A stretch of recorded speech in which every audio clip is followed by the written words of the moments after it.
ഉണക്കി വെച്ച കുടംപുളിയെ കൊണ്ട് നല്ല അടിപൊളി ഒരു ഉണ്ട ചമ്മന്തിയൊക്കെ നമുക്ക് എടുക്കാം. അപ്പോൾ കഴിഞ്ഞ വീഡിയോയിൽ ഞാൻ കുടംപുളി ഉണക്കുന്നതും പറിക്കുന്നതായിട്ടുള്ള വീഡിയോസ് കുറേ എടുത്തിട്ടുണ്ടായിരുന്നു. അപ്പോൾ നമ്മൾ ഉണക്കി വെച്ച കുടംപുളിയാണിത്, ചെറുമാതിരിയിലത്. അപ്പോൾ ഇതിൻ്റെ ഒരു 4 അല്ലി ഞാൻ എടുത്തിട്ട് നമുക്ക് നന്നായിട്ട് കഴുകിയിട്ട് അത് കുതിർക്കാൻ വേണ്ടി വെച്ചേക്കണം, അല്ലെങ്കിൽ നമുക്ക് വൃത്തിക്ക് അമ്മിയിൽ അരച്ചാൽ കിട്ടും. അപ്പം ഞാനൊരു ബൗൾ എടുക്കുന്നുണ്ട്. കുടംപുളി ഇത്രയും എടുത്തിട്ടുള്ളത് ഒരു 4 എണ്ണം ഒരിടത്തരം വലുപ്പമുള്ളത്. ഇത് നമുക്ക് നന്നായിട്ട് കഴുകി എടുത്തിട്ട് ഒന്ന് കുതിർത്ത് വെക്കാം.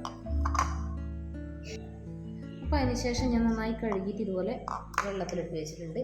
ഇനി നമുക്ക് കുറച്ച് ചെറിയ ഉള്ളി, അതുപോലെ തന്നെ മുളക്, തേങ്ങ, ഇതൊക്കെ എല്ലാം റെഡിയാക്കി എടുക്കാം. ഇനി ഞാൻ ഇത്ര മുളക് എടുക്കുന്നുണ്ട്, ഒരു 6 എണ്ണം മുളക് എടുക്കുന്നുണ്ട്. നമുക്ക് ചുട്ടിട്ട് എടുത്തിട്ട് വരാം. അങ്ങനെ നമ്മൾ മുളക് ചുട്ടെടുത്തിട്ടുണ്ട്. നമുക്കിതിൻ്റെ മൊത്തമൊക്കെ കളഞ്ഞെടുക്കാം.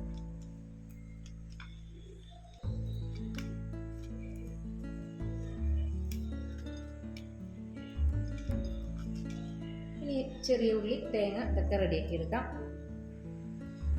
അപ്പോൾ നമ്മൾ മുളക് ചുട്ടെടുത്തിട്ടുണ്ട്. അതുപോലെ തന്നെ ചെറിയ ഉള്ളി, പിന്നെ കുറച്ച് തേങ്ങ, പിന്നെ ഒരു 3 തണ്ട് കറിവേപ്പില, പിന്നെ നമ്മൾ ഉപ്പും ഉണ്ട്. അപ്പോൾ നമ്മൾ കുടംപുളി പുതിർത്ത് വെച്ചിട്ടുണ്ട്.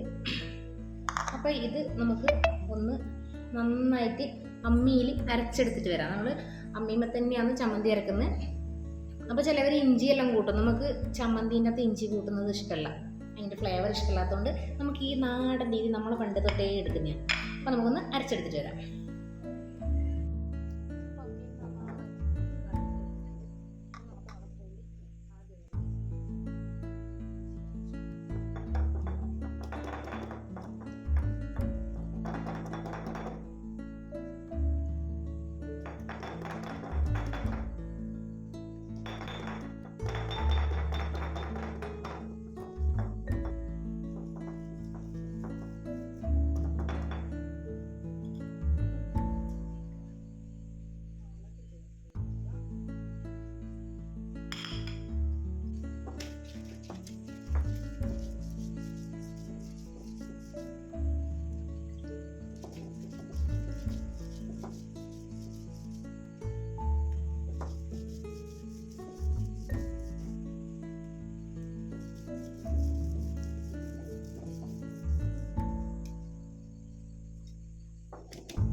അപ്പോൾ അങ്ങനെ നമ്മൾ ചമ്മന്തിയൊക്കെ അരച്ചതിന് ശേഷം നമ്മൾ മീൻ വറക്കുന്നുണ്ട്. അതുകൂടാണ്ട് പപ്പടം ഒന്ന് കാച്ചുന്നുണ്ട്. പിന്നെ രാത്രിത്തേക്കുള്ള ഫുഡാണ്. നമ്മൾ പനിയെല്ലാം ആയതുകൊണ്ട് പിന്നെ ചൂട് കഞ്ഞിയാക്കിയിട്ട് ഇതൊക്കെ കൊണ്ട് ഒപ്പിച്ചേക്കാമെന്ന് തോന്നി. അപ്പോൾ കഞ്ഞിയാകുമ്പോൾ അധികം കറിയൊന്നും വേണ്ടല്ലോ. അപ്പോൾ നമ്മൾ ഇപ്പോൾ അരച്ച് വെച്ച് നമ്മൾ കുടംപുളീനെ കൊണ്ടുള്ള ചമ്മന്തി, അതുപോലെ തന്നെ അച്ചാർ, മീൻ വറുത്തത്, പപ്പടം. അപ്പോൾ ഇത്രയാണ് നമ്മൾ ഇന്ന് രാത്രിത്തേക്ക് നല്ല ചൂടിൽ കഞ്ഞിക്ക് ആക്കിയിട്ടുണ്ടായിന്.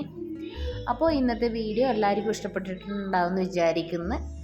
ഇഷ്ടപ്പെട്ടവർ ഒന്ന് ലൈക്ക് ചെയ്യുക, ഷെയർ ചെയ്യുക, സബ്സ്ക്രൈബ് ചെയ്യുക. അപ്പോൾ അടുത്ത വീഡിയോയിൽ കാണുമ്പോഴേക്കും ഓക്കെ, ബൈ ബൈ.